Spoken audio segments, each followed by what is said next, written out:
They chased down speedsters in minis. They ruled the highways in Bathurst-bred Falcons. They experimented with turbos, rotaries, and rally rockets. And today, they patrol in German luxury sedans with 8-speed autos and air-conditioned seats. Australia's police cars have always reflected the country itself. Bold, experimental, and constantly evolving. From the roaring 60s through the turbocharged 90s to today's high-tech cruisers, every decade brought a new breed of pursuit weapon. But behind every change was a story of politics, panic, and progress. Because every time the police got faster, so did the criminals. And every time a car company built a Bathurst monster, the highway patrol wanted one. This is the untold evolution of Australia's police cars, from Leyland Minis to Falcon GTs, from Charger Pursuits to XR6 turbos, and finally to the BMWs and Chryslers patrolling our roads today. A journey from raw muscle to refined precision, and everything we lost in between. The Mini Cooper era, small car, big bite. In the early 1960s, Australian roads were getting faster, and so were the drivers. But most police fleets were slow, underpowered, and outdated, until one tiny British car changed everything. The Leyland Mini Cooper S. It wasn't much to look at. Small, noisy, cramped. But it could dance through tight city streets faster than anything else on 4 wheels. It was the perfect city interceptor, front-wheel drive, sharp handling, and over 100 miles per hour on the clock. Police in New South Wales and Victoria quickly realized the little Mini could outmaneuver just about anything in an urban chase. Officers used to joke they didn't drive the car, they wore it. But when it came to catching small, light getaway cars, the Cooper S was unstoppable. It proved something that would define Australian police fleets for decades. You don't always need brute power to win a pursuit, just the right tool for the job. The muscle car boom, Bathurst cars in uniform. By the early 1970s, Australia had gone from nimble to nuclear. Bathurst had turned the Falcon GTHO, Monaro GTS, and Charger RT into national heroes. And police forces suddenly found themselves outgunned by the very cars they were supposed to chase. So they did what any car lover would do. They ordered the same weapons. Ford supplied Falcon 500 sedans fitted with the 351 Cleveland. GT brakes and handling packages. GTs in disguise wearing plain badges and hubcaps. Holden sent Monaros and Tiranas with HDT tuning. Chrysler delivered E38 and E49 Chargers for evaluation. These were Bathurst cars in uniform, built to catch their own kind. The very same machines that tore around Mount Panorama were now pulling people over on the Hume Highway. For a few short years, the highway patrol had never been faster.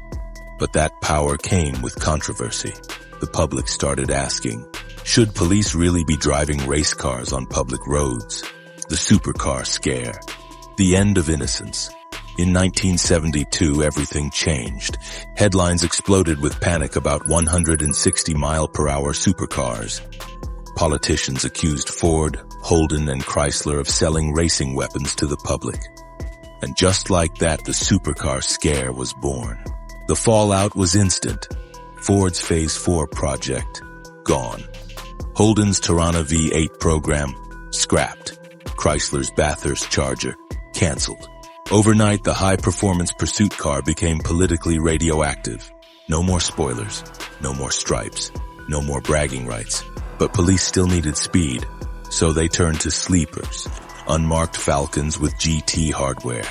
Holden sedans with HDT components hidden under plain bonnets, Chargers running detuned race engines but fleet interiors.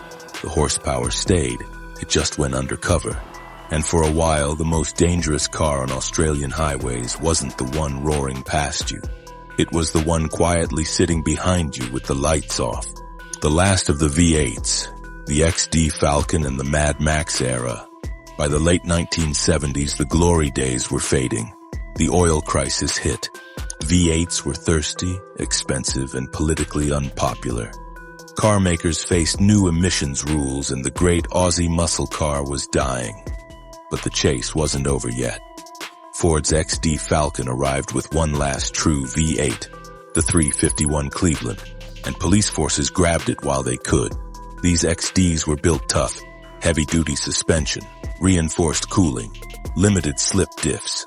They were the last of the V8 interceptors, a phrase that would soon become legendary in Mad Max. For many officers, this was the end of an era. The last time a homegrown, naturally aspirated V8 carried the blue lights. After that, Australia's police fleets would trade rumble for refinement. The turbo and tech era, boost replaces cubes. The 1980s brought change. Turbocharging, fuel injection, and technology started replacing cubic inches. The new generation of engineers believed in boost instead of displacement. Police fleets began experimenting. Holden worked with Nissan on the Turbo Commodore, a car that looked like a family sedan but could hit 240 kilometers per hour on the highway.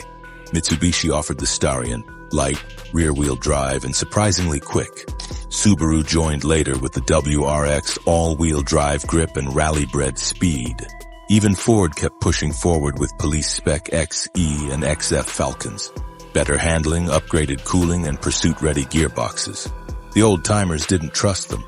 You can't beat cubic inches, they said, but they were wrong. Turbochargers gave smaller engines big car pace, and the police got their edge back. By the end of the decade, the chase had evolved again. No more noise, no more smoke, just boost, grip, and precision. The revival, the return of Aussie muscle. The 1990s and 2000s marked a comeback, a brief but glorious revival of Aussie V8 thunder. Ford brought back performance with the XR8 and XR6 Turbo. Holden countered with the SS Commodore and HSV Club Sport.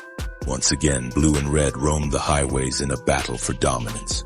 Highway patrols across the country got the best of both worlds. Comfort, safety, and speed. Officers who had spent years in sluggish sixes suddenly had 300 kilowatts under their right foot. And when Ford released the FG XR6 Turbo, it shocked everyone. A six-cylinder that could outrun V8s. Smooth, efficient, brutally fast. It became the final Australian patrol car legend. The perfect farewell to a dynasty that began with minis and muscle. When Ford shut down Broadmeadows in 2016 and Holden closed its doors in 2017, it wasn't just the end of car factories. It was the end of the homegrown pursuit car. The modern fleet, comfort over character. Today the fleet looks very different. BMWs, Chrysler 300Cs, Kia Stingers, Toyota Camrys, imported sedans built for speed, comfort, and safety. They're faster, smarter, and more efficient than anything that came before them. Radar cruise control, automatic braking, onboard cameras. Everything is integrated and intelligent. But talk to the old cops, and they'll tell you something's missing.